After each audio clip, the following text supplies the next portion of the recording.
Welcome everyone to our today's discussion titled China's Development, Its Impact on the World and Canada-China Relations. My name is Bijan Ahmadi and I'm the Executive Director of the Institute for Peace and Diplomacy. We're pleased to welcome His Excellency Chinese Ambassador to Canada, Song Pei-Vu, to this session of IPD's China Conversation series. Following Ambassador Song's opening remarks and a brief Q&A, our four distinguished experts will provide their analysis about China's development and Canada-China relations. Before I invite Ambassador Song to deliver his remarks, please allow me to briefly introduce our institute. The Institute for Peace and Diplomacy, or IPD, is a Canadian non-partisan foreign policy think tank dedicated to promoting sustainable peace through diplomacy, dialogue, and constructive engagement. Prioritizing dialogue and constructive engagement is not easy, especially in light of the tensions that currently exist in Sino-Canadian relations. But as an institute dedicated to the cause of peace, with panel discussions we host, such as the one today, our aim is to bring together decision makers and experts from different backgrounds and with diverse opinions to discuss and debate complicated foreign policy issues of our time. We believe that through these discussions, we can develop a more comprehensive understanding of each side's perspectives and help policymakers in adopting creative and open-minded approaches in managing the challenges our country, Canada, faces on the global stage. And now, as I said, we have His Excellency Ambassador Song Pei-Vu with us today. Ambassador Song was appointed as Chinese ambassador to Canada in 2019. This is not his first mission in Canada, though. From 2000 to 2003, he served as a diplomat in China's embassy in Canada. He was also posted in the Chinese embassy in the United Kingdom as a counselor from 2009 to 2014. And before coming to Canada as the Chinese ambassador, he served as the Director General for North American Affairs in the PRC's Ministry of Foreign Affairs. Mr. Ambassador, thank you for joining us today. Please go ahead with your opening remarks, and then we'll follow up with some questions. The floor is yours. Thank you. Thank you for your kind introduction.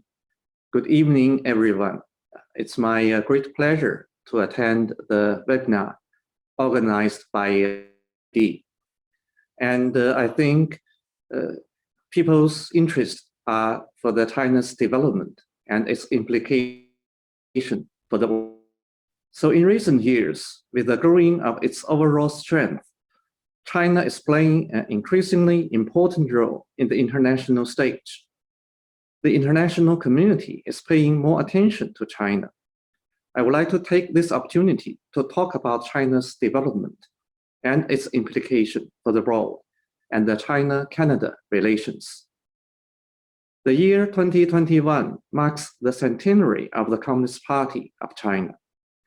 100 years ago, China was a semi-colonial and semi-feudal society, threatened by domestic strife and foreign aggression, and its people lived in poverty and despair. Since its birth in 1921, the CPC has led the Chinese people through painstaking exploration, struggle, and efforts to achieve a great transformation of the Chinese nation from standing up to growing rich and to becoming stronger. China has created the two miracles of rapid economic development and a long-term social stability, which are rare in the world.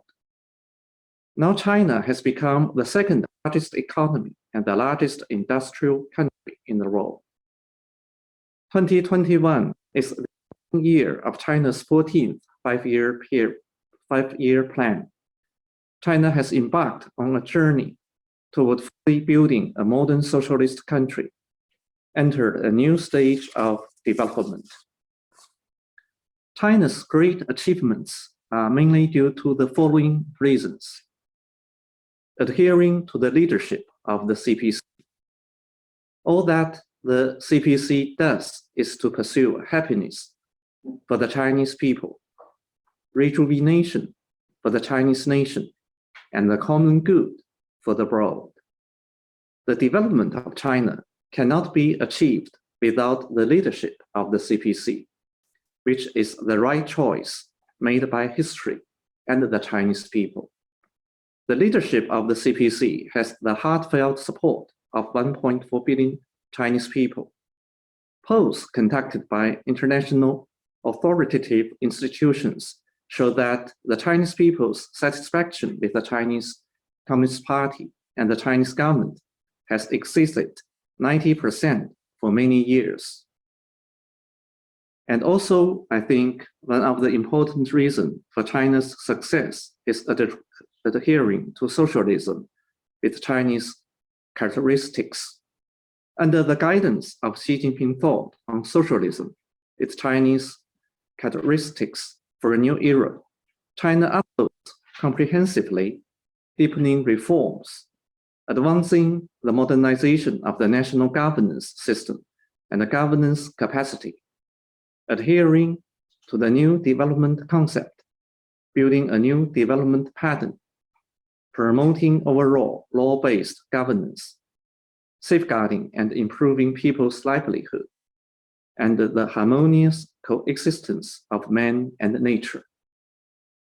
In addition, I think the important factor we have to take into consideration is adhering to the people-centered philosophy.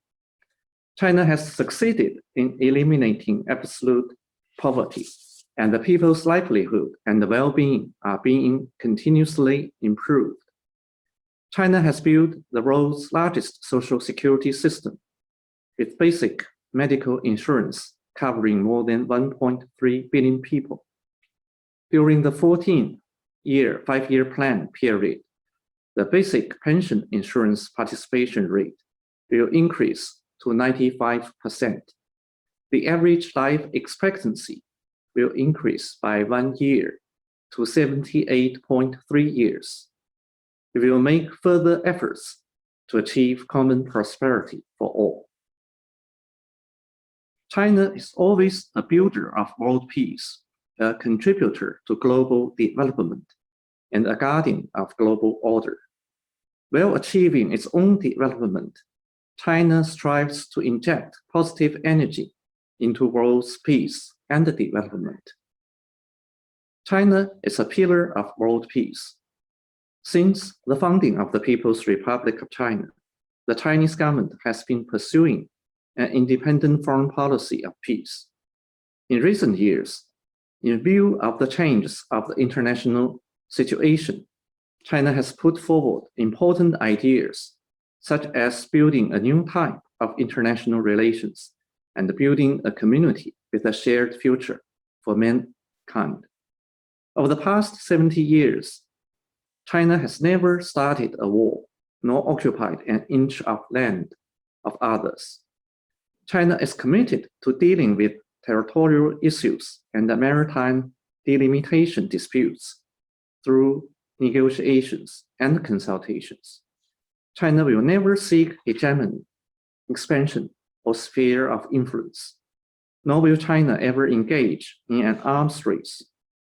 China is the second largest contributor to UN regular budget, the second largest contributor to UN Peacekeeping Operations Fund, and the largest contributor of peacekeepers among the P5 of the Security Council. China is the engine for global development. China has signed more than 200 Belt and Road Initiatives cooperation documents with over 170 countries and international organizations, and has invested more than $110 billion in partnership countries. According to a World Bank report, the BRI will lift 7.6 million people out of extreme poverty and 32 million out of moderate poverty in the countries concerned. At present, China is building a new development paradigm with domestic circulation as its mainstay, and domestic and international circulations reinforcing each other. Although domestic circulation plays a leading role, it is by no means a closed-door operation. Instead, is an active cooperation with other countries, regions, and enterprises, forming an all-round, multi-leveled, and diversified pattern of opening up and cooperation. China is a steadfast defender of international fairness and justice. We adhere to the 5 principles of peaceful coexistence and never interfere in other countries' internal affairs, nor allow other countries to interfere in our internal affairs. China adheres to multilateralism and remains firm in upholding the international system with the United Nations as its core, the international order based on international law, and the multilateral trading system with the World Trade Organization as its core. China adheres to the rules of law and has acceded to almost all intergovernmental organizations and more than 500 international conventions. We stand against bullying practices and uphold that dialogue, consultation, and win-win cooperation should prevail over confrontation, coercion, and the zero-sum game. As President Xi Jinping recently said at the Board Forum for Asia Annual Conference, world affairs should be handled through extensive consultation, and the future of the world should be decided by all countries working together. What we need in today's world is justice, not hegemony. We must advocate peace, development, equity, justice, democracy, and freedom, which are common values for humanity. China is at the forefront in coping with global with WHO and other countries fighting the COVID-19 pandemic. China has provided emergency medical supplies to over 160 countries and international organizations. Despite its fast-growing demand, China is providing vaccines to over 80 countries and 3 international organizations, which are urgent need. China is committed to building a global ecological system. China is its commitment, nationally determined contributions on climate change, and will strive to peak carbon dioxide emissions before 2030 and achieve carbon neutrality before 2060. What does China's development mean for Canada? Where will China-Canada relations go from here? I would like to share with you some of my thoughts. China and Canada are not entangled in historical issues, nor do they have major conflicts of interest. The economies of our 2 countries are highly complementary, and both of us are committed to promoting free trade, which means we are natural cooperative partners. China has been Canada's 2nd largest trading partner for many years. Against the backdrop of COVID-19 ravaging the world and the difficulties in China-Canada relationship, in year 2022, we still see that Canadian good exports to China increased by around 8%, while overall Canadian exports fell by almost 12%. This reflects the resilience of China-Canada economic and trade relations. With 1.4 billion people and a 400 million plus middle income group, China enjoys a huge market. The Chinese people have great demands for higher quality products and services. China will comprehensively improve the level of openness to the outside world and continue to work to foster a business environment that is based on market principles, governed by law, and up to international standard. This will provide more market and investment opportunities for Canada. The 2 countries have great potential for cooperating in energy, resources, clean technology, modern agriculture, financial services, healthcare, higher education, culture industries, and other areas. China is currently stepping up its preparations for the Beijing Winter Olympics, which will provide opportunities for the two countries to cooperate in winter sports and related industries. In addition, China and Canada have a common language in a wide range of areas, such as strengthening global governance, addressing climate change, and promoting environmental protection, where the two sides can further strengthen coordination and cooperation. At present, China and Canada, together with the international community, are faced with challenges such as fighting pandemic and the developing economy. Both sides should eliminate all kinds of interference, focused on strengthening cooperation in various fields. However, the Meng Wanzhou incident is still the crux of the China-Canada relations and the barrier that the two sides cannot neglect. We urge the Canadian side to face up to the political nature of the incident, proceed from the merits of the incident itself and the fairness and justice, make correct decisions to release Ms. Meng as soon as possible, so as to create conditions for steering China-Canada relations back on track and further release the potential for cooperation between our countries.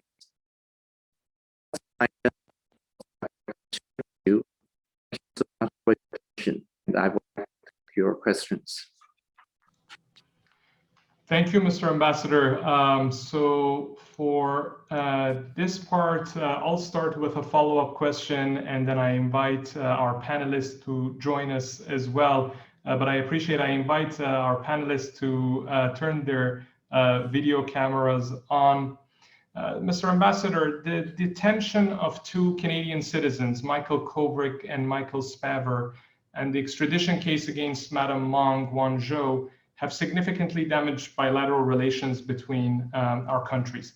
Mr. Ambassador, you regularly participate in media interviews, so I don't want to repeat the questions you already answered with respect to the two Michaels and Madam Meng. So let me ask you this.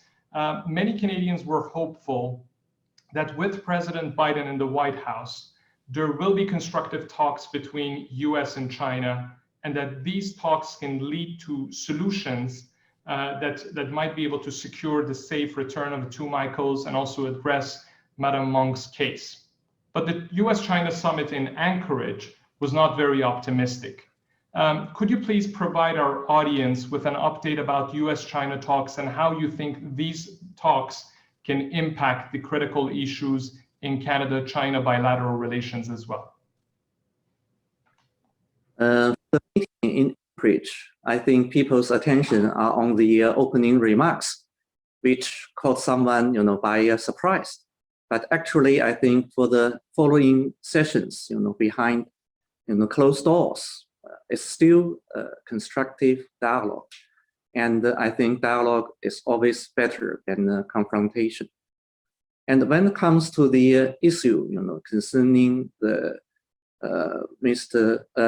Madame Meng and those two Canadian citizens, I think, especially for Madame Meng, we have raised our concerns with the United States from the very beginning, and we are continuing to talk to them to make sure that they understand that it's a very serious political incident concocted by the United States. And the purpose of that is to crack down on the Chinese high-tech industry.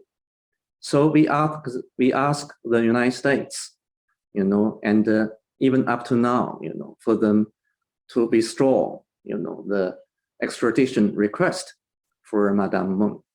And that, of course, will certainly resolve the issue. And for the Canadian side, my suggestion is that, because even though the incident is initiated by the United States, but it was the Canadian side that took the action to detain Madame Meng, and she's still currently here in Vancouver, Canada.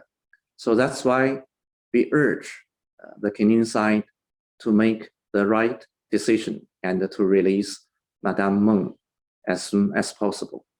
Thank you. Thank you.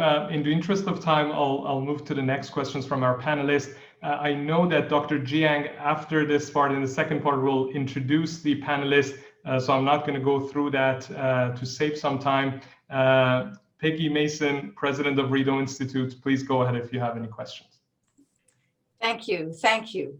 Ambassador, thank you very much for your presentation on the remarkable economic transformation that has taken place in your country and other aspects of Chinese foreign policy, including its increased participation in UN peacekeeping missions, in which I have a particular interest, having been involved in UN peacekeeping training for many years. But moving on from that to my question, a China expert at Chatham House, Dr. Yu Ji in the UK, wrote an article recently where he argued that there was a fundamental contradiction in China's foreign policy between pursuing economic growth with trade partners and simultaneously conducting what he termed combative diplomacy with many countries, including Canada, though certainly not in your comments this evening. This leads to the question, if Beijing continues in its diplomatic war of words with many countries, will this not undermine China's primary foreign policy priority of very long standing of creating a stable external environment to foster its domestic economic development? Thank you. I look forward to your comments. For my presentation, I mentioned, for the Chinese foreign policy, it's a foreign policy, based on independence and peace. So probably it's most relevant for me to talk about Chinese foreign policy, at a webinar sponsored by IPD, because you emphasize, and that's the distinction of China. So for us, we will now pose our ideas on others, and we will not interfere in others, and we will make sure that we will not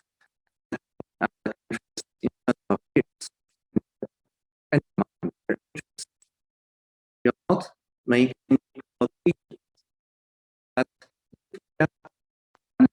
by the from outside.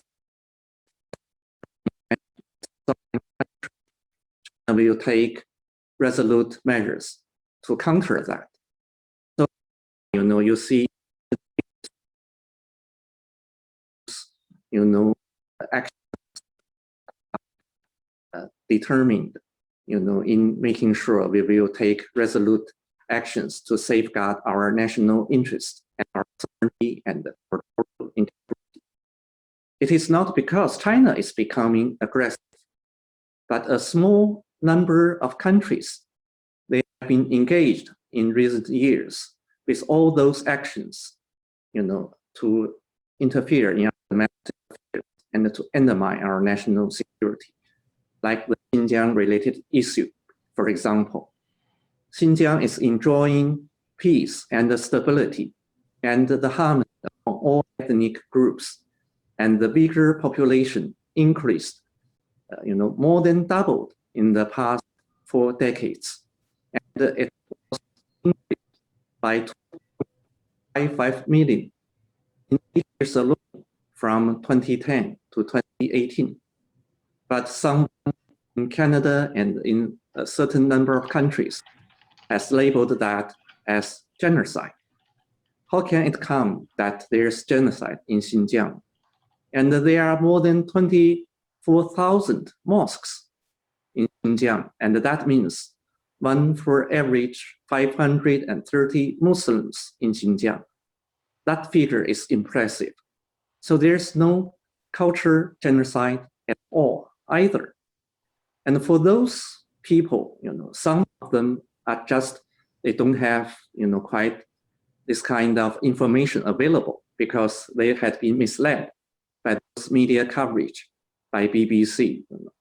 But some others, unfortunately, they are engaged in those campaigns trying to threaten China's national security. And I recall that one of the senior advisor to the former Secretary of State, Colin Powell, his former chief of staff, he announced while he was attending a think tank seminar, he claimed that for the US military presence in Afghanistan, one of the important reasons is for them to incite trouble between the Uyghur population and the Chinese central government, because Afghanistan, has a border, with the Xinjiang autonomous region. So his remarks demonstrates clearly that for the United States, one of the intention, is to make sure that it will use the issue to detain China's development. And also, I think on some other issues like the South China Sea, actually, we have seen some disputes, but China is a victim of the issue concerned because we have the sovereignty, and the maritime rights. We enjoy that over islands and the reefs in the South China Sea. But still, some of them had been illegally occupied by some of the countries in the region. But still, as we are gathering our strength, we haven't resorted that to military means. We didn't, initiate any war to retake those islands and reefs, but rather we have been engaged in consultation and negotiations with relevant ASEAN countries. We are implementing DOC and we are pushing forward with COC, which is intended to make sure that more stability and peace will be preserved in the South China Sea region. Currently, it's the United States, the one who is outside of the region, poses the most dangerous threat to the stability in the South China Sea. And the last year alone, according to the figures we have gathered, it has sent around 4,000 sorties of airplanes, military ones, into the region. And that caused a lot of dangerous, factors, even as you can imagine, highly increased those unexpected incidents like the mid-air collision. And that, had heightened the tensions in the region and draw the concerns from the countries concerned. So we hope that the United States will stop this kind of action to make sure that there's no this kind of dangerous maneuver in the region, and it will support the negotiation process between China and the relevant ASEAN countries. So that's my fairly long answer to your short question. Hope it will give you more information for your understanding of China's foreign policy. Thank you. Mr. Ambassador, you raised a lot of issues that I wish we had more time to follow up on each of them, especially on Xinjiang. But in the interest of time, I have to move to the next panelist for their question. Mark, please go ahead. Thank you. Thank you, Ambassador Song, for your presentation, and greetings from Shanghai. As you know, Wednesday was Li Xia. So now we're having some summertime weather here in Shanghai. It's going to be about 30 degrees today. Looks like a beautiful day. I really appreciate your speech today. And my question is more about the embassy's public diplomacy in general. I'm wondering how it is you go about presenting your narrative to Canadians. What means you use to sort of explain China's point of view to the average Canadian person? I think that is becoming an even more important task for us, because apart from the Meng Wanzhou incident, I think one of the factors we have to take into consideration is the lack of standing here among the general public, towards China. And we do encourage more and more people to visit China, to see by themselves what real China looks like. So you are in Shanghai, maybe you can have the first-hand, information. But for many, many Canadians, they haven't been to China yet. and they are just reading those newspapers and watching TVs here in Canada. So for myself and my colleagues, we are doing whatever we can, to enhance the mutual understanding between our two sides. So I actually myself would like to travel to different parts of Canada to talk to the people, around the country. Of course, to listen to their advice on the bilateral relationship, and also to talk to them and to share with them a true picture of China. And at the same time, of course, because of the COVID-19, I have to postpone all those travel plans. But fortunately, with the help of a lot of people here, I can talk, through the webinar, like this, to exchange views with a lot of people online. And that's very important. And I have done a lot of interviews and written articles. And I think that's good, for us to share with the people here our views, about China. But I think if really, if you want to change the perception, I think the most important thing is for the people-to-people exchange to be strengthened. A lot of people coming this way, to Canada, and I do hope that a lot of people will go to China after the situation allows, so they can see by themselves what China looks like. And I think that's, because after I arrived here, each time if I talk to someone who has been to China in the past, I think he or she, will have a fairly objective reading of China. So that's my suggestion. Thank you. Thank you. David, please go ahead.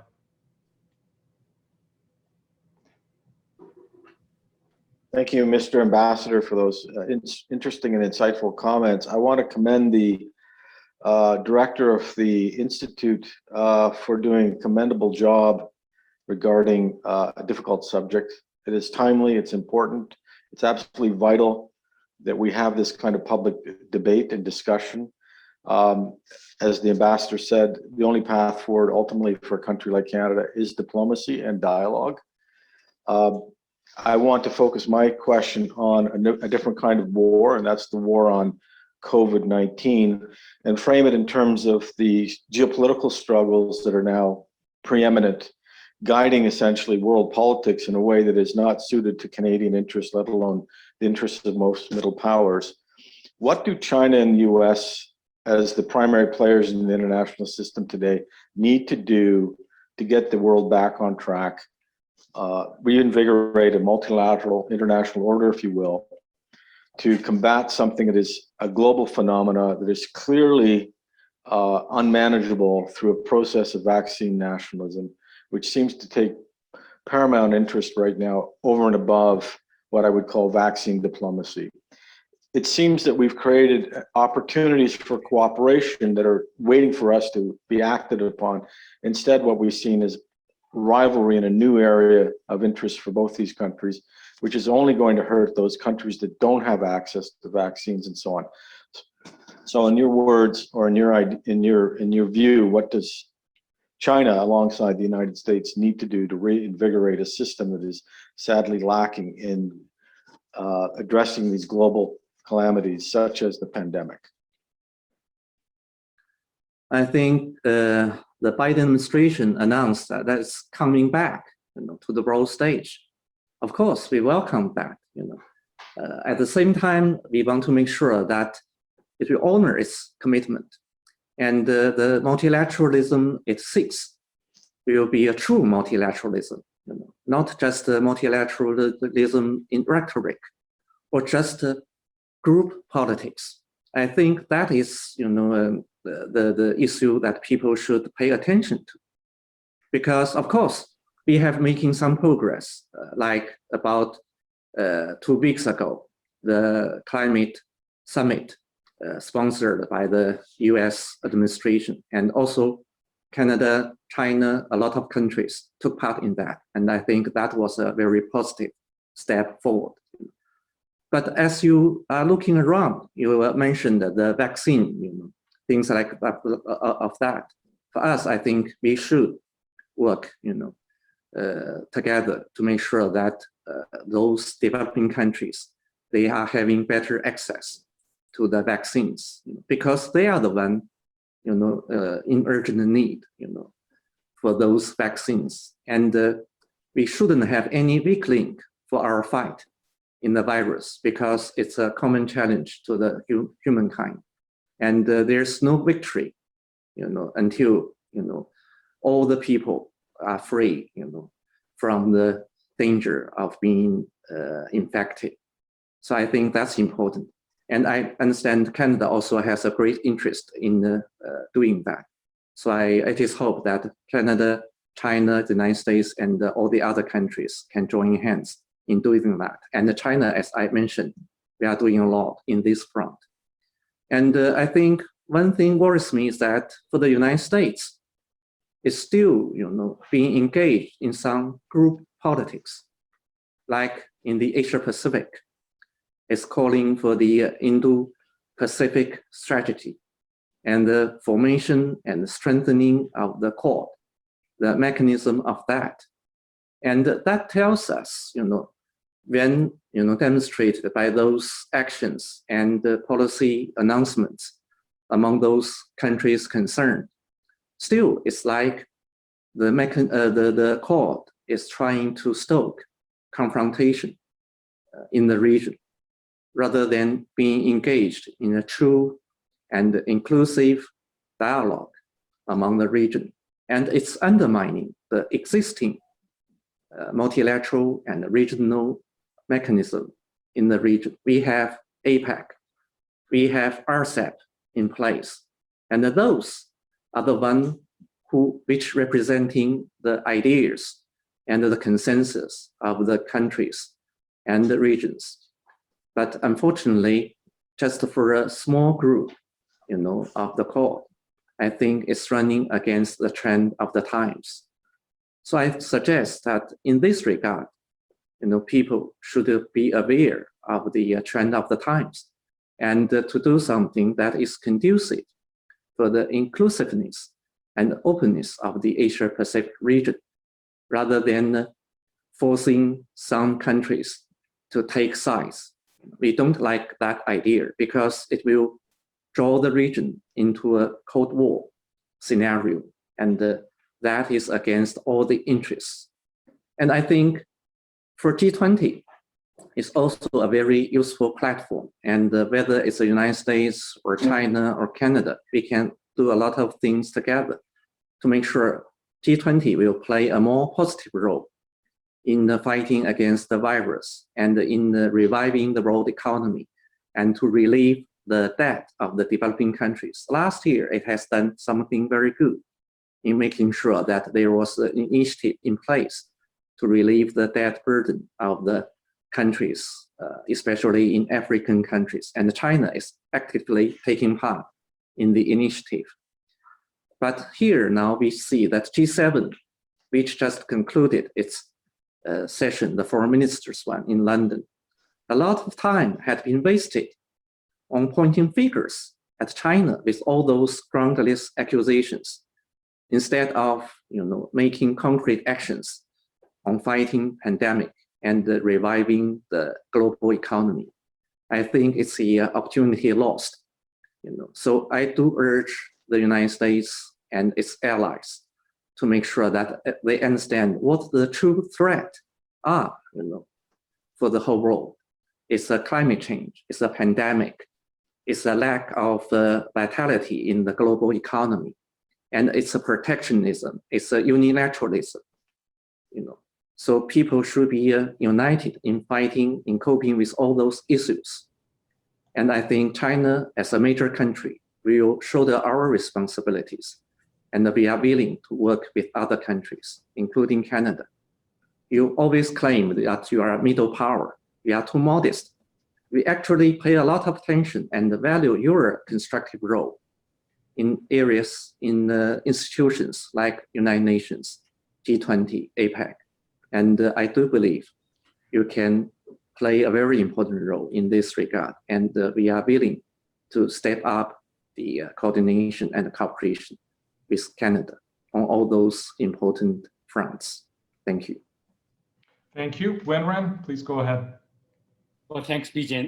Thank you, Ambassador, for your time to share with us. Time is quite tight, so I'm going to be short. I have a comment to pass on to you. Feel free to comment. I want to follow up on the two Michaels issues that Bijan mentioned. We have a lot of issues between the two countries. Long-term, medium to long-term relations can be pursued, I think, only after the short-term issues of Meng Wanzhou and two Michaels are resolved. I know all sides probably are working behind scenes. I just want to say, I can see the audience have a lot of questions saying, ask about two Michaels. You know, Meng Wanzhou has regular reports in her court appearances.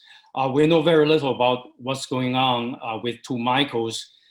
They've gone through trial. I know the system there in China is different, but there are no really clear update on their verdict.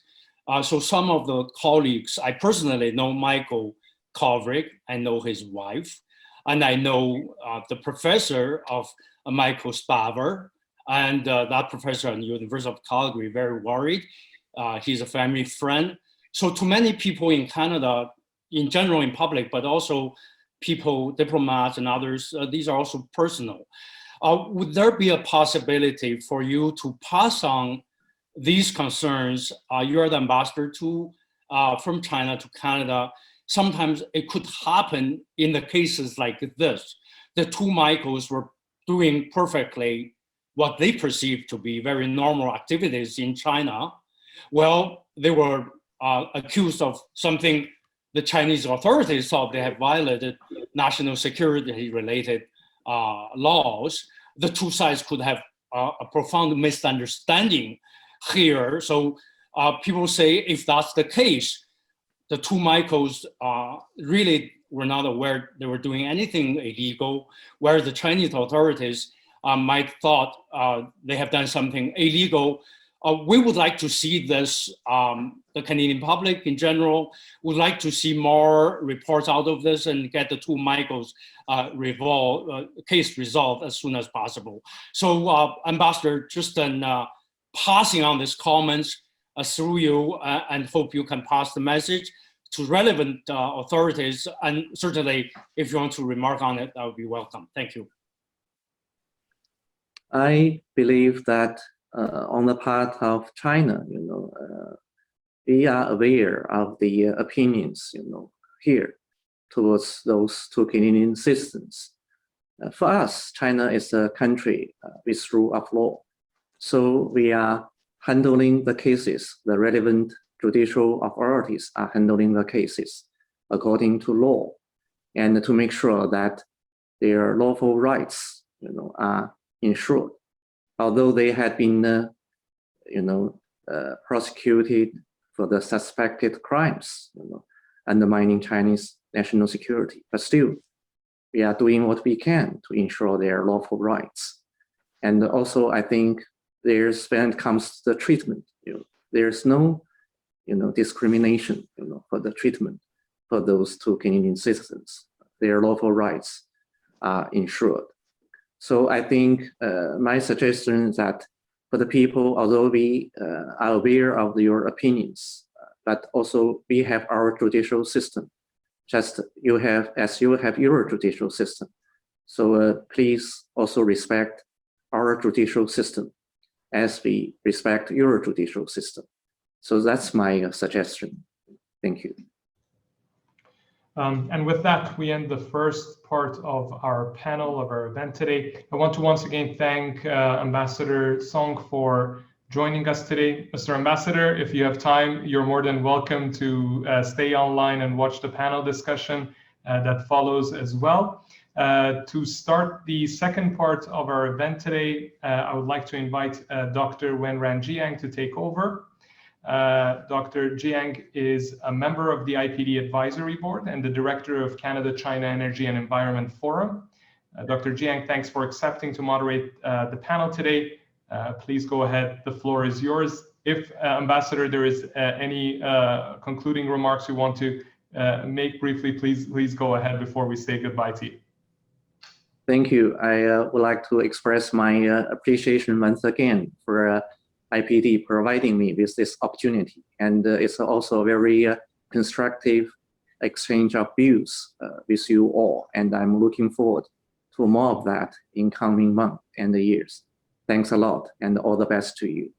Thanks. Thank you. Thank you for your time and for being with us today. I also want to just apologize to our attendees because of the technical issue. Some people messaged me that there was an audio issue. Unfortunately, it was beyond our control. It was a connection issue, but we heard the comments from Ambassador mostly, and I'm glad that we were able to hear his perspective. Dr. Jiang, please go ahead. Thank you, Bijan. Again, thank you, Ambassador Chong. Very much appreciated. Let's move on right away with the second part. Our audience, thank you for joining us. You've heard our panelists asking the questions to Ambassador already. For the time efficient management, we do that first. Now, the part two, we would like to go basically along the similar subjects and themes what Ambassador Chong had talked and the Q&A part, but each of the three panels will come in with a unique angle. I would like to start with Mark Kruger, who is joining us actually from Shanghai, China, just before 8 o'clock in the morning. Mark, thank you very much for joining us for a brief introduction. You see online at the IPD website, you have all the details, but Mark joined in late 1980s Bank of Canada as a China specialist. He was for many years as the senior director of the development of Bank of Canada, post many years in the Canadian Embassy in Beijing. Many of us benefited from many years of his reporting of the economic data, financial analysis out of China.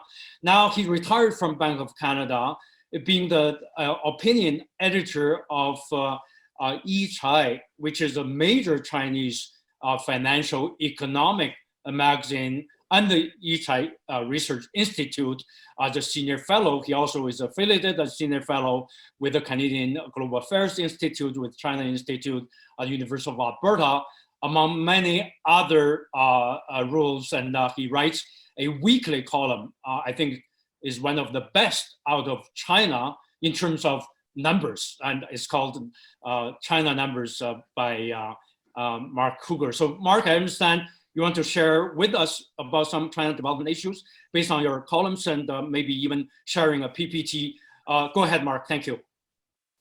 Thanks, Wenran. Let's see. We got this.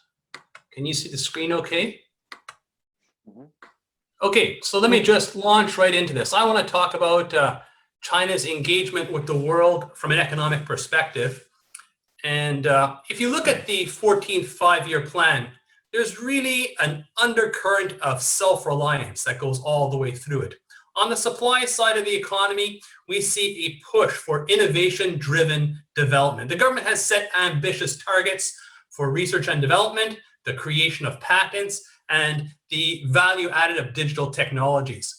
As well, on the supply side, looking to agriculture, the government wants to raise the quality, efficiency, and competitiveness of China's agricultural sector. They've set a target for domestic grain production, which is up 18% during this five-year plan period, and that's up from a 10% increase in the previous five-year plan period. Turning to the demand side, the government wants to enhance the fundamental role of domestic consumption. Chinese households are becoming increasingly wealthy, and income growth in China is also very impressive compared to what we see elsewhere in the world. Looking at the graph here, the red line is the level of Chinese disposable income per capita. The blue line is world GDP ex-China. You can see the red line up about 30% over the last 5 years. The blue line is not even up 10%. So, given that emphasis on self-reliance, would we be correct in assuming that China wants to turn its back on the rest of the world?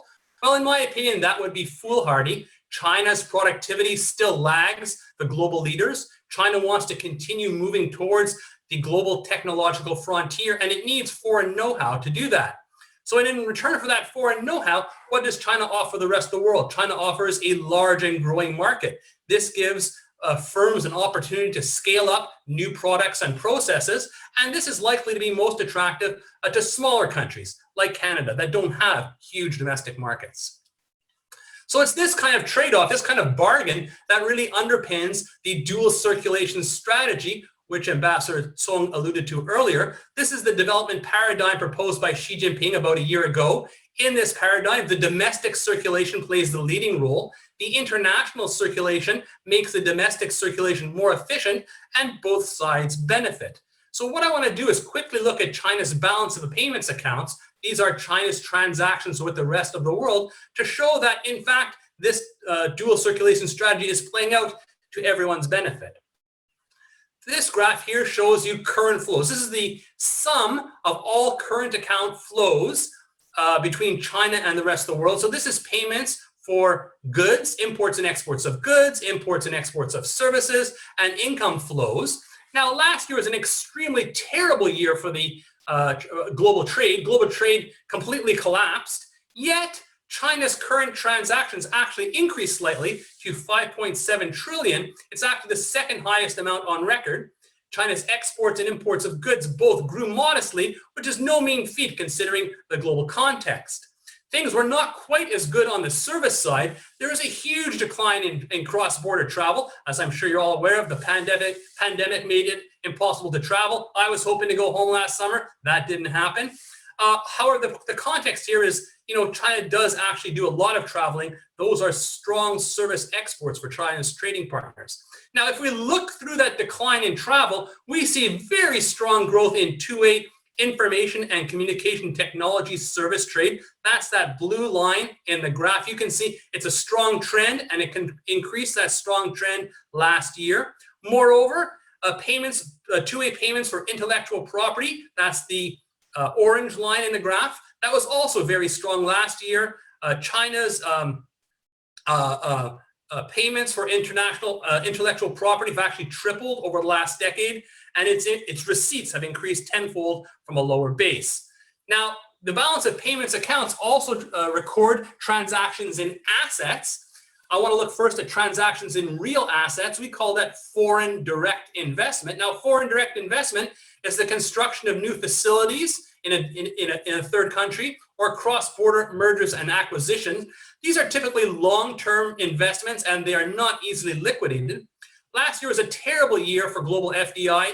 Global FDI flows dropped by 40% to their lowest level in a decade and a half. Yet, Chinese foreign direct investment in both directions increased.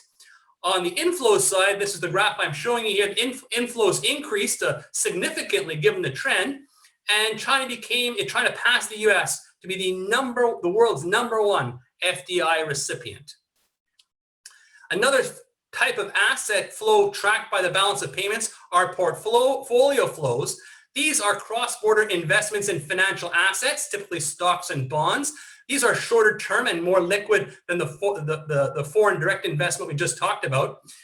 Looking in both directions now, foreigners made record investment in Chinese bonds. They were attracted by high yields and the inclusion of these bonds in global indices.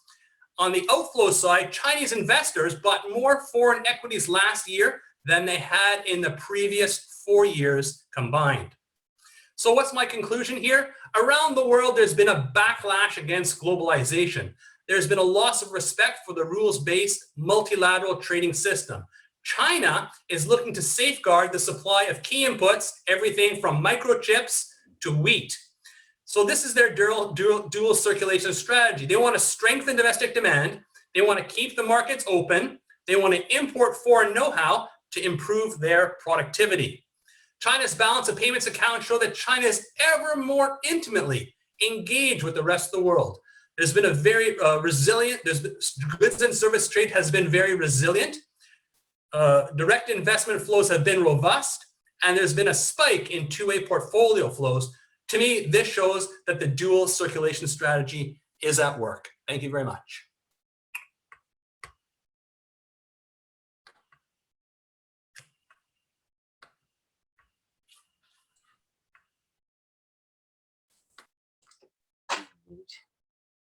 Winren, please unmute your microphone.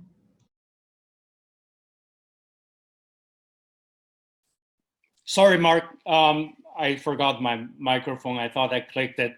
You put in definitely the concrete numbers for in complementary to Ambassador's talk about China's economic growth. So we're going to come back with you with more questions from the audience, but let me move on to the next 5 minutes opener by Ambassador Peggy Mason, who is now the president of Radio Institute, a career diplomat, formerly with an honorary law degree and gold medalist in the law faculty of University of Ottawa. And she served as Canada's disarmament ambassador between 1989 to 95. So she has a lot of experience in global diplomacy issues, as you can see from her interactions with Ambassador. So without further ado, Peggy, the floor is yours. Thank you. Thank you very much. And I just have to put one little tiny correction. I was not a career diplomat. I was an interloper from an external expert that spent a lot of time at global affairs, and clearly a passion of mine. As the discussion so far has demonstrated, and certainly as the Q&A that listeners and participants here today have put up in the question and answer box, there are many justifiable concerns about human rights in relation to China. But that is not my focus. This is not to diminish the importance of human rights, but according to the UN Secretary General, right now, the world faces 3 existential threats. That is, threats that risk the continuation of our very existence. They are climate change, the destruction of nature, and nuclear Armageddon. My focus is on helping ensure that Canada's international security policy contributes to the maximum extent possible to the mitigation of those existential threats, particularly the risk of nuclear war, not its exacerbation.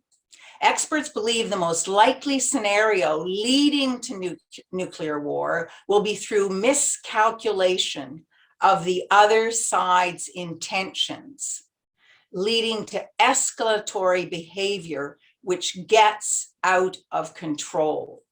So hence the absolute importance of understanding where the other side is coming from, whether or not you agree with their perspective or adamantly oppose it.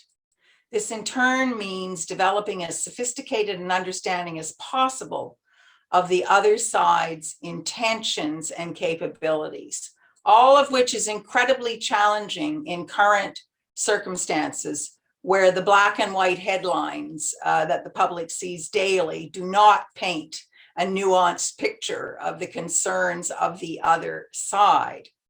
So what I want to do very briefly is do a reality check on the level of military threat that China actually poses. Here are some basic facts the public rarely hears. The Chinese military budget of roughly 200 billion annually by Pentagon estimates is 1/4 of the annual US defense budget of 934 billion. That, of course, is not taking into account NATO allies, for example. Although China has plans to double its current stockpile of around 200 nuclear warheads, that would still leave it far behind the US stockpile of 3,800 warheads. And of deployed warheads, the US has 1,400 compared to China's 120. So consider when the United States has said in the past that China should join in any negotiation, new negotiation to reduce nuclear weapons. China's response is, once you guys come down to our level, we will join the talks. China is also the only major power, a nuclear power, to maintain an explicit no first use policy for nuclear weapons. Arms control advocates have long been calling for the United States to adopt a no first use policy as well.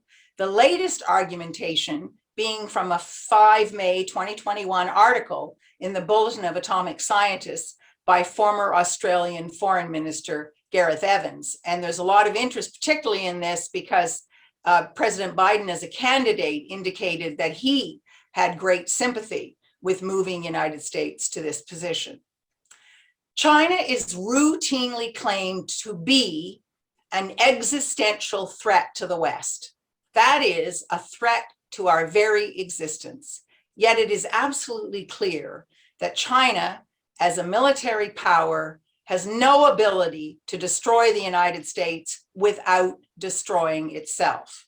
The specific military challenge that the US now faces is the changing balance of power in East Asia, shifting the economic center of gravity towards China and eroding America's longstanding military primacy in the Western Pacific against a global backdrop where no single power can dominate. I just want to close with, and I hope I get quite lots of questions on whither Canada in all this.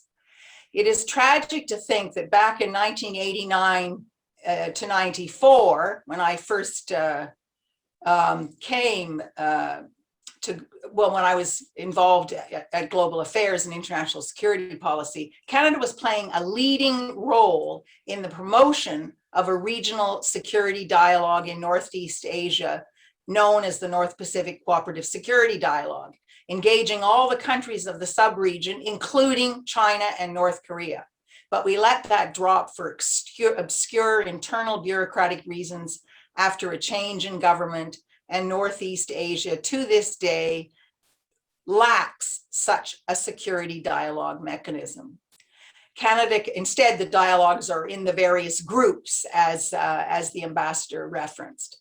Canada cannot hope to play that kind of leading role again, I don't think, at least not in the foreseeable future, but we can support much more modest but urgently needed norm-building efforts at the UN, for example, in the area of the Outer Space Treaty, and measures to promote the peaceful uses of outer space, a goal to which Canada reaffirmed in its commitment to in our new 2017 defense policy. China and Russia, as it happens, in 2014 tabled a draft treaty in the Geneva Conference on Disarmament on the prevention of the placement of weapons in outer space. No serious effort has been made by Western countries to engage with China and other members of the Conference on Disarmament on the draft. Canada could change that. Thank you. Thank you very, very much, Peggy. I appreciate that you, from your own expertise area and background, apologize for the not quite career diplomat, but you being involved, obviously, and putting things in the context for our audience. And we'll come back to you with questions on this particular area as well. On the last but not least, but Professor David Carman, who kindly asked me to speed up the introduction so he can save some time. We're good, David. Professor of Norman Parsons School for Global International Affairs at Carleton University, and editor of 2 academic peer-reviewed prestigious journals, Canada International Affairs and Canadian Foreign Affairs, Canadian Foreign Policy Journal, I'm sorry. And David has been engaged in wide-ranging studies of Canadian foreign policy, and also conducting an annual Canadian foreign policy scorecard for the Canadian government. And I would like David to come with his 5 minutes opening remark. Thank you, David. Thank you, Wenran. Look, I want to come back to what Mark was saying earlier, because I think this is absolutely essential to understand in the context of what interests me, the geopolitical rivalries that are driving both China's interests in the world, but also the United States. Imagine what Marcus said. He said that, in essence, China is pursuing an inward-looking strategy. I don't want to put words in his mouth, but certainly one focused on self-sufficiency. Some have suggested this is even an autarkic approach, that is delinking from a globalized economy to make or ensure that domestic consumption is the key driver behind China's economic growth, or demographic reasons for that, and so on. Now imagine a world in which China is not the only major power pursuing such a strategy.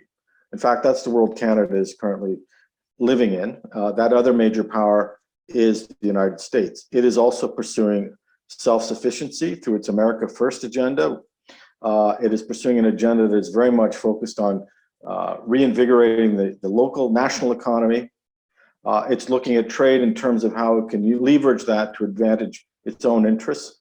Like China, it does not see trade as a means by which it can advance its economy, but rather domestic consumption is the key driver behind China's economic growth. In fact, since the COVID pandemic was really brought to heel by the American administration on Joe Biden, we've seen the American economy increase largely as a result of domestic consumption.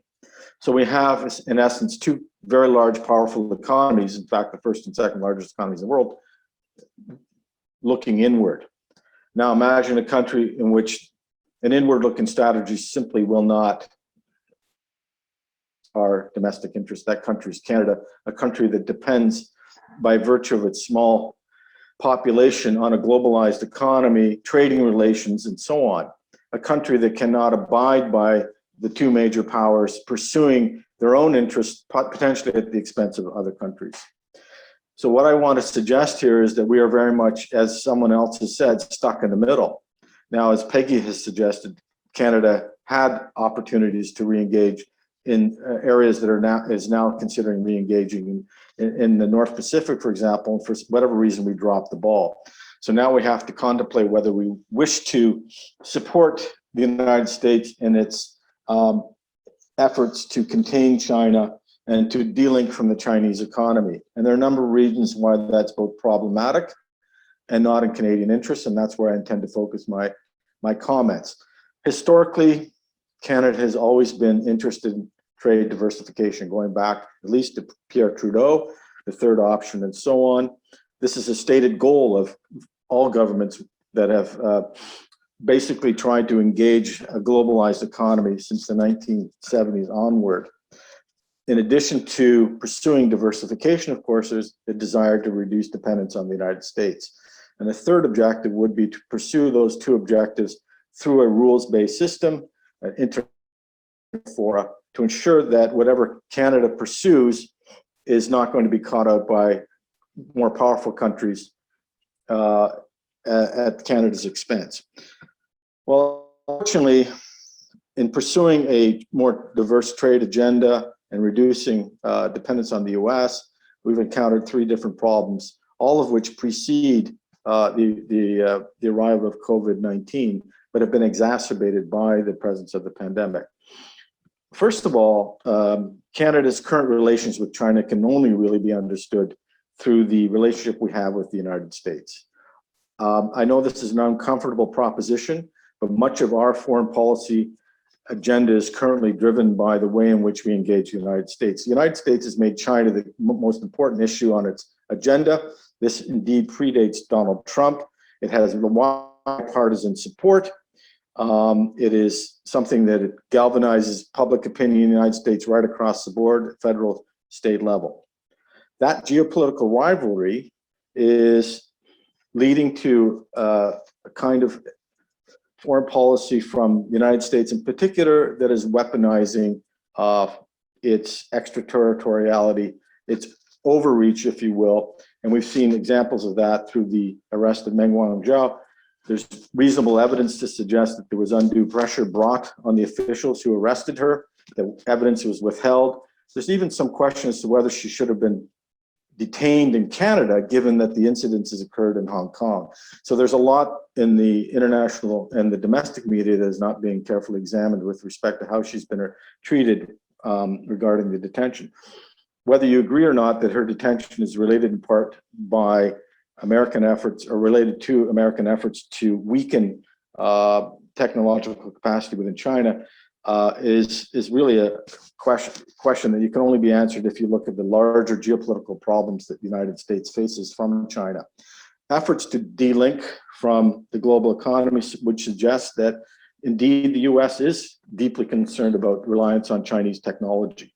Problem number two, in the Canadian context, it's very difficult to separate out Canada's core interests. On the one hand, as Mark has intimated, China's economy is growing, and along with that, so is China-Canada's economic relationship. Indeed, I think in the last quarter of 2020, we saw an increase in exports to China, one of the few countries where there was an actual real net gain in trade. Despite the COVID-19, our trade with the United States diminished in part because of the border closure. So on the one hand, we have an empirical reality that suggests that we have a workable, functional economic relationship with China. On the other hand, we have a security agenda that suggests that under no circumstances should we not only not trust China, but we shouldn't even be working with them. We should be delinking from their economy.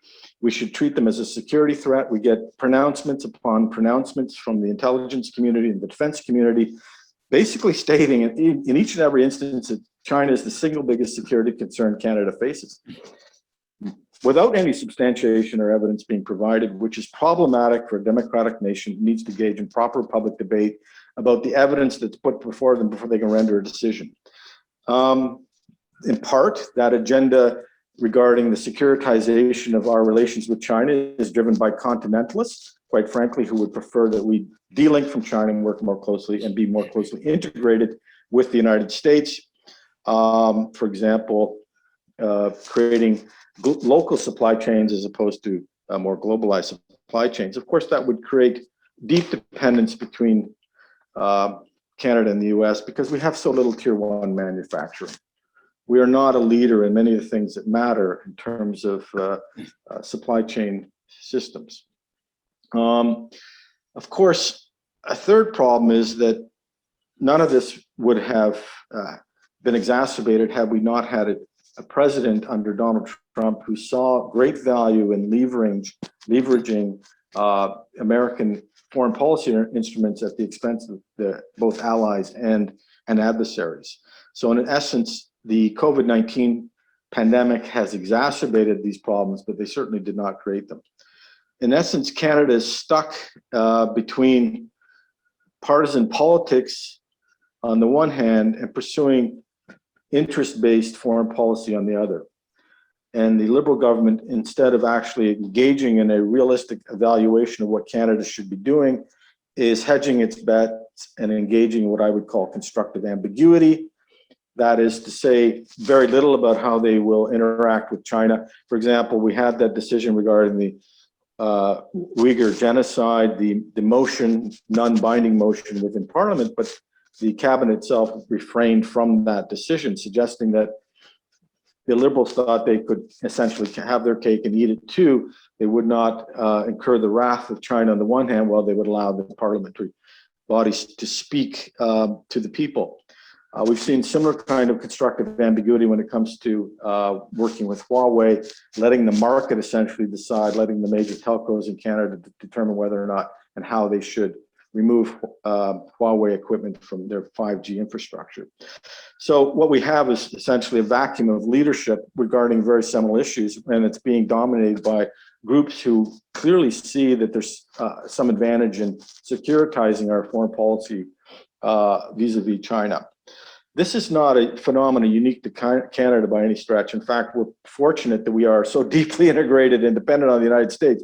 But imagine a country that doesn't have that luxury, because we're seeing this relationship we have with China in large part through the lens of the United States, which dominates much of the narrative in North America. Our defense communities are so deeply integrated that it would be difficult to differentiate between the two of them, as is our security community, might remember the former head of CSIS suggesting that there were Canadian MPs who were on the payroll, the China payroll, without actually naming names, but it was enough to really galvanize people into thinking that China was a much more important threat than we'd previously believed. It shifted the dialogue very quickly. But you have these experts providing this information without actually substantiating. This is not sufficient to drive foreign policy. Canadians cannot proceed in a world of great uncertainty without full information. We cannot rely solely on experts who clearly have hidden agendas. So the best bet for Canada is to hedge their bets, play both sides. I think this is something that has been discussed in the context of South Asia and the Asia Pacific. Japan maintains cordial working relationship with China. It has signed on to the Regional Comprehensive Economic Partnership, as have New Zealand and Australia. Germany maintains strong working relationships with China, and so on. Canada is not clearly is clearly vocal in its support for developing that economic relationship, but it is there. So this is something that needs to be more nuanced and understood within the Canadian context. How do we advance our economic interests while not allowing the security discourse to dominate and skew our foreign policy choices into avenues that are ultimately counterproductive? Thank you, David, for this. The conversation is already ongoing, as you can see, and the panelists, you can all maybe have a time, if you're not speaking, have a look at the Q&A. I'm just looking through the questions. I can see Professor Paul Evans from UBC coming in, others coming in, David Wright from University of Calgary, many other audiences. Let me go just present their questions to you, maybe on the reverse order. David, starting with you, followed by Peggy. For two of you, the primary question, of course, is to discuss the Canada-China relations and the global development issues in a much broader context. And that's why Peggy and David and two of you, actually the experts in a much broader area of Canadian foreign policy. As Paul put it in the questions here, what is the balance now in the dynamics of Ottawa? Both of you are in Ottawa. Without, to you, David, without dealing with the 3M issue, that is Meng and two Michaels, can we really move beyond this? And David, you also mentioned more of traditional Canadian independent foreign policy. You studied and you visiting fellowship in Germany, in a number of European countries. Are we going to what? Australian roots, according to our opposition conservatives, or we're going to more nuanced approach by Germany under Chancellor Merkel? David, why don't you go ahead with that, and followed by Maggie, Peggy, you can talk about what the Ottawa scene and the debate looks like among the policymakers on the inevitability of a potential Cold War with China. After that, I'll go to Mark. Go ahead. Yeah, David. Well, that's a pretty big question. I think in the absence of a media that isn't behaving in a way that is constructive and responsible, it's very difficult to have an adult dialogue about how we should engage China. I think Canada's national leading newspaper is partly responsible for sensationalizing and hyper sensationalizing the agenda. For whatever reason is not apparent to me, but it serves no interest to draw attention to, for example, your institution, Wenrang, University of Alberta, suggesting that any academic who may collaborate with Chinese academics is at risk of putting Canadian security interests in a situation of compromise. Essentially, that is what is being intimated, and that the University of Alberta needs a good talking to bring them around. I mean, these headlines are absolutely appalling, and they can only serve one purpose, which is to drive a wedge between the moderates and the extremists. The extremists we already know about, and they're well known within various think tanks. Their agenda is much different than simply targeting China, they have a continentalist agenda. So we need some voice of sensibility. We need a centrist voice that can say, yes, there is an opportunity here for dialogue. Now, to be clear, I think the ambassador was absolutely right that the arrest of Meng Wanzhou was very much driven by a larger concern about the rise and prominence of Huawei across the globe.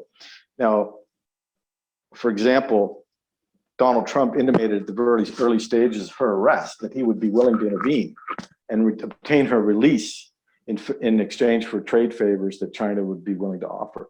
This to me suggests that she's always been a bargaining chip, or at least the decision by the Trump administration to bring pressure on her was seen as a potential bargaining chip. This is power politics at its finest. The extraterritoriality component of American foreign policy is very, very specific and very, very targeted. And sometimes it harms allies, and sometimes it harms adversaries. And we're seeing, for example, how this plays out in other domains. For example, CNOOC, China's national oil company, was also hit with sanctions, but none of the other countries are going along with it. Germany may be willing to send some of its military capability into the Asia Pacific, but they're not going along with sanctions on China. So there is a point at which even the allies will decide this is not in our interests. Canada is setting itself up time and time and time again. And the inability to draw a line in the sand or actually find an outcome that is in the interest of both the Michaels and Meng Wanzhou seems beyond the reach and capability of this current government. We've had esteemed colleagues, Lloyd Axworthy and Alan Rock and so on, have all suggested there should be some kind of prisoner swap. These things are not unknown. All right, David, thank you. Peggy, I'd like you to follow up together also in the same theme that I see Sean Noreen, another Asia specialist, just asked a question about whether the current very unstable domestic situation in the United States would have anything to have impact on Canada's policy debate, along with Paul's question regarding the debate currently going on among the policy elites in Ottawa. Go ahead, Peggy. Thank you very much. So turning to very specifically to Paul Evans' question about the discussion now is about coalitional or even quasi-alliance efforts to push back or confront China in the Indo-Pacific. And what is the balance of forces in Ottawa on this matter? Is a new Cold War inevitable? I would say, first of all, I can't read the tea leaves either. I mean, my assessment is that, the government, I agree with David Carmen that they're running scared in the face of public hostility against China. The media fans the flames. Any black and white statement that the conservative leader makes finds big headlines, and so the government is lying low, and therefore it's very hard to discern what they would like to do. What they should be doing quietly, if they wish, is they should be supporting the debate that is going on within the Biden administration against this kind of new Cold War. It's not a done deal. And there are many arguing for a much more progressive approach and rather than United States continuing in military terms with the losing battle now of all domain dominance in the Pacific, in the Indo-Pacific. That was their strategy. They now cannot prevail in that kind of a strategy with China, with its growing regional military power. And therefore, they should have a much more restrained military policy, a much smarter military policy, and they should really privilege diplomatic re-engagement. I mean, President Biden has talked a lot about diplomatic re-engagement, but we want to see that. And we've seen some of that, and the ambassador tonight referred to the summit, the climate summit, for example. But we need to see a lot more constructive engagement in the Asia Pacific. And so what I would like to see Canada to be doing, at least behind the scenes, is supporting that side of the debate. I fear, however, that we are taking, we're not in fact doing that. And we don't have, I mean, to be frank, it's pretty hard to discern much of a foreign policy vis-a-vis China right now. It's a domestic, it's playing to domestic audiences kind of approach that will not serve us well in the longer term. I just want to come back for a minute. I want to come back for a minute to Huawei because I think it's very, very important because it gets to this aspect of the media not covering what are the actual Canadian interests at play. Because now the Globe and Mail did include a Globe and Mail editorial by Wesley Wark, who sort of talked about the fact that once the United States introduced export bans with respect to anything involving Huawei, that was the kiss of death for Canada and Huawei. And he further noted, and this is a very important point, that there has not been a shred of evidence publicly presented that Huawei represents a security threat. What there has been revealed is that they have certain technical vulnerabilities, but that's a much broader problem that Canada has to come to grips with because it's not just Huawei. That's one of the challenges of 5G, is that all through the supply chain there are unintended vulnerabilities that have to be addressed. But getting back to the media coverage with respect to Huawei, I mean, Canada, it wasn't a Chinese company that was being frozen out. It was a Chinese company, but a Canadian subsidiary where Canada was heavily invested through many university partnerships, a lot of Canadian intellectual property involved, and so on. So United States was killing a competitor through its hardline approach, arguing national security without evidence.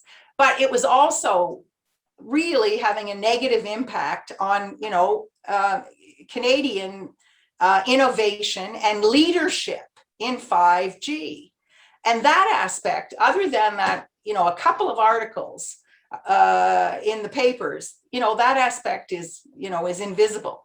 Unfortunately, I'll stop here. This goes back to the government, how the government of Canada is handling it. They, of course, are partly to blame for this because they have not been strongly articulating Canadian interests. They've been keeping their head down. And we could understand that to a certain extent under Trump. But now with President Biden, it's time for Canada to muster its courage. And I will, the final comment I'll make here is on the prisoner swap. That Canada, global affairs, up until very recently, successfully negotiated behind the scenes over 100 hostage releases and exchanges. So, this was, this is the currency of consular affairs in these kinds of situations. It's not something out of the ordinary at all. But as David Carmit said, this clearly seems beyond the ability or the nerves or of this government. I'll stop there. Okay, thank you, Peggy. Between you and David, you responded to a lot of questions. Of course, I hope, we wish Aaron O'Toole, Michael Chang, and their teams are actually listening to the experts and put some nuance into the Canadian foreign policy debate. I can see a lot of questions. Clock is ticking. We're coming very close to the end. I know, Mark, you have other commitments, but many questions I have to kind of synthesize for you on the Chinese development side. Let's take advantage of the fact that you're Canadian and you're living in China. People ask questions here, how people feel about Hong Kong? You know, what about the Canadian expat in Hong Kong? What about the Belt and Road Initiative? What about the dual circulation economy that you presented very clearly, precisely? What this, put it all together, give us a sense from China, how the Chinese perceive Canada-China relations, how all this dynamics you're living in Shanghai of China's fast-moving economy have anything to do with us in terms of our benefits for Canada-China relations, of course, beyond the 3 M's, as Paul put it. What is the dynamics? Just combine this, give us some thought in that area. Thank you, Mark.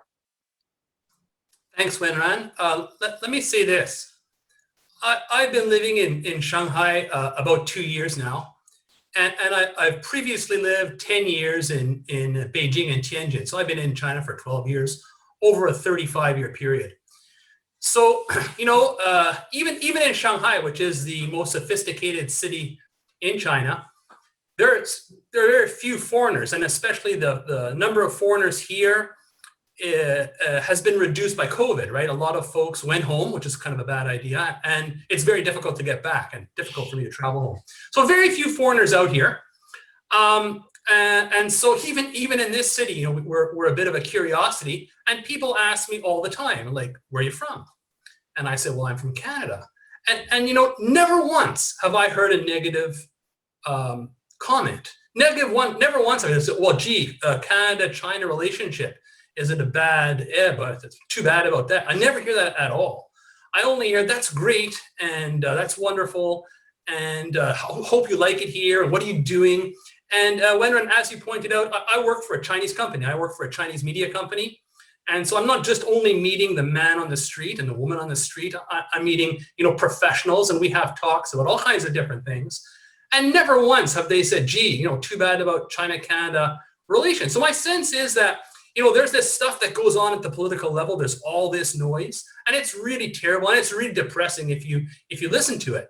But then there's the actual life as it is on the street. And, you know, Chinese people, they still really accept me. They welcome me. I feel a very, very warm welcome here, as I always have for the 12 years I've lived here. And I think that's a good sign if we're thinking about where should Canada go from here. The deal is we're welcome. We're welcomed by the people on the street, right? Canada has a good brand in China. It retains a good brand among the common people. And I want to close with this, is that, you know, I'm presenting a very kind of rosy picture, and it saddens me that there's a big contrast between what I feel here in China and the anti-Asian sentiment we're seeing around the world. And so I think it's just really, really unfortunate. And I'm hoping, I'm keeping my fingers crossed, that there's not going to be a backlash, that anti-Asian sentiment somehow won't spill back into China and ruin what is currently still a very comfortable place for Canadians to live. Well, thank you very much for a very passionate and very clear answer to the question, some of the concerns. I'm looking at the clock. We could go for another hour. I can see still a couple of hundred people with us. This is a very, very good discussion so far. I have tons of questions. I will give it to the audience, but now I'm just on closing. Each one of you, do you want to pick up anything through the discussions? Something you want to add on? I could go on to talk for another 5 minutes myself about all these anti-Asian sentiments, which is very related to the new Cold War the Americans, especially under President Trump, are trying to launch. When you have the war against terror in the Middle East, it led to the rise of the hatred towards Muslims. If there's a new Cold War, then there's the rise of anti-Chinese, anti-Asian feelings in a sense. Senator Yuan Pao in the last forum a couple of months ago, right here at IPD, mentioned the two are related. Our rhetoric towards China has direct relevance to Asians and the Chinese living in North America and across the world. I'll stop here. No particular order. Anybody wants to come in? David, go ahead. Very shortly, concluding remarks. Your microphone. examples or questions there from examples from Southeast Asia Pacific, asking whether or not other countries' behavior could provide a role model or an example to Canada. I think indeed that is the issue we're facing. Canada is not alone, although it feels like it's being squeezed by these geopolitical rivalries. We are caught very much up in a continentalist agenda, so we often lose sight of the forest for the trees. But there are countries out there that are experiencing the squeeze from both sides and are not committing to one side or the other for pragmatic reasons. One of the arguments I would suggest is that there are gains to be made for countries like Canada that are trading countries by working across geopolitical axes, deriving benefits from both powers, trading as well as security. Now, this is problematic for Canada because essentially our hand is being forced. But asked about Singapore, and I think that one time there was a think tank in Singapore that suggested it is problematic for countries to be compelled to choose sides. And in essence, that is the world in which we now are being asked to live. I think that's problematic for countries that see benefits by working with both sides, if you will. Joe Biden's Democratic Alliance agenda, his values-driven agenda, may not be sufficient to compel countries who are typically considered allies to continue to work with the United States in the same way and fashion they have before. They have core economic interests. If the United States and China are looking inward to strengthen their economies, so are we all. And those are the priorities for these countries right now. There's no reason we should expect them to choose sides if it means compromising their economic vitality. Thank you, David. Maybe go to Peggy and give the last word to Mark. Yeah. Microphone. Yes, I was just trying to find it. Thank you. Thank you very much. I guess to keep it very short and sweet this time round, Canada, with respect to human rights, Canada needs to pursue a principled multilateral approach to human rights. A principle, by principled, I mean even-handed, not just focusing on adversaries, but also on all transgressors. But in light of the comments, my opening comments that I've made on the kind of true existential threats that we're facing, this principled multilateral approach to human rights must be, in the sort of technical diplomatic term, compartmentalized from military and geopolitical competition. Too much is at stake to put human rights in that basket, and so that brings me right back, of course, to the nuclear risk, and of course the other overriding risks such as climate change. So I'll stop there.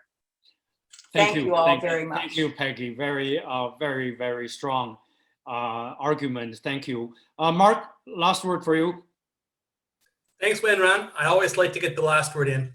So both Peggy and David have pointed to the media, and sometimes that the Canadian media and even the US media, European media, don't give a fully balanced picture. So let me make a self-serving comment here. I would urge Canadians to explore a wider range of media. So for example, we are Eats Eye Global. We are totally free. You can just Google Eats Eye Global. It's business news. And it's kind of like Bloomberg in that way. I have an opinion piece almost every week that tries to put some context around that. So here's an alternative view of what's happening. Very business oriented, business news, financial. There's also Caixin and Caijing, which are also private news organizations that offer even-handed descriptions of what goes on. So I would just urge Canadians to look around and get a more even-handed view, a broader view of what's going on, and form their opinions that way. Thank you. Thank you very much, Mark. I always say, other than the biased issue there is, more importantly, is inadequate and not complete, right? So I would say Mark's weekly column out of China, focusing on bigger economic trends, macro numbers, it probably is one of the top 3 or 4, I would say, in the world that you should read about China. If you don't read Chinese, if you only read English, Mark's column weekly is a good update. Also, I bring people's attention to David's at Norman Parsons School, the annual foreign policy scorecard, multiple IFRS publications under his supervision with students involved, very active, and Regional Institute under the leadership of Peggy Mason. We can come back, and I see more questions coming from audience. Thank you very much for joining us, and we'll keep your questions and address them in the future. And Mark, don't forget, we'll want you to be back here, maybe to do a half-year China economic update, and you will give you more time to quench more of your numbers, okay? Again, thank you for the panelists. Thank you for the ambassador, His Excellency, Chongpei Wu, to join us. More importantly, thanks to our audience. I guess, Bijian, if you have nothing else to add, on behalf of Institute for Peace and Diplomacy, I'll just by concluding today's webinar by thanking everybody, and hopefully you can join us in the future. Thank you. Bye. Thank you. Bye-bye. Thank you. Thank you, Wenran. It was great.